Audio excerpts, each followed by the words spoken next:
আজ লুচি এবং ঘুগনি করব, কিন্তু খুব শর্টকাটে। খুব খাওয়ার ইচ্ছা হচ্ছে, তাই খুব তাড়াতাড়ি বানাবো। চলো, প্রথমে নিয়ে নেবো কিছুটা আটা, দিয়ে দেবো কিছুটা মিশ্রি, অল্প একটুখানি নুন এবং কিছুটা রিফাইন তেল। খুব সুন্দর করে এটাকে ময়ান দেবো। হয়ে গেছে। একটু একটু জল দিয়ে ভালো করে সফট করে মেখে নেবো। কতগুলো বাসন রয়েছে, মাজতে হবে। তো গাইস, দেখো আটা মাখা হয়ে গেছে আর কত সফট করে মেখেছি আমি। এখানে দিয়ে দিলাম মটর আলু সেদ্ধ করতে। এখানে রয়েছে পেঁয়াজ, টমেটো, আদা, রসুন, লঙ্কা।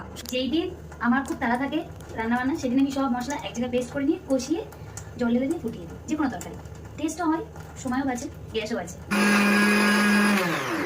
হয়ে গেছে সুন্দর ফাইন পেস্ট। সবে ওদিকে ঘুগনি বসিয়ে দিয়েছি, সেদ্ধ হচ্ছে। কি বলে এটাকে? লেতি?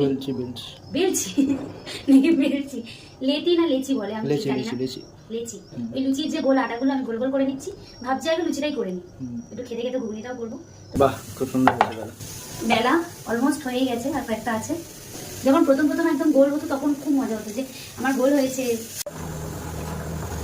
ফার্স্ট ছেড়ে দিলাম, তেল গরম হয়নি মনে হয়। প্রথমটা হতেই পারে। দুগ্গা দুগ্গা করে ওটা ছাড়লাম, ফুলেছে। এখানে এখন হচ্ছে ঘুগনির জন্য মশলা, সরি কষাচ্ছি। এই হচ্ছে ঘুগনির ফাইনাল লুক। রান্নাবান্না আমার ডান। আর ঘুগনিটা একটু বেশি হয়ে গেছে লুচির তুলনায়, বাট আমাদের হয়ে যাবে। কালকে মুড়ি দিয়ে খেলবো। এই হচ্ছে, আমি 4টে লুচি নিয়েছি। রাত হয়ে গেছে, খেতে পারবো না বেশি। অনেকদিন পরে ঘুগনি লুচি করেছি, দেখা যাক কেমন হয়েছে। গরম।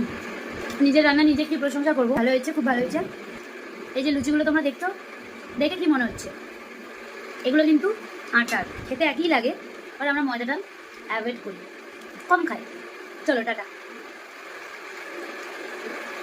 ঘুগনি লুচি বেস্ট কম্বিনেশন।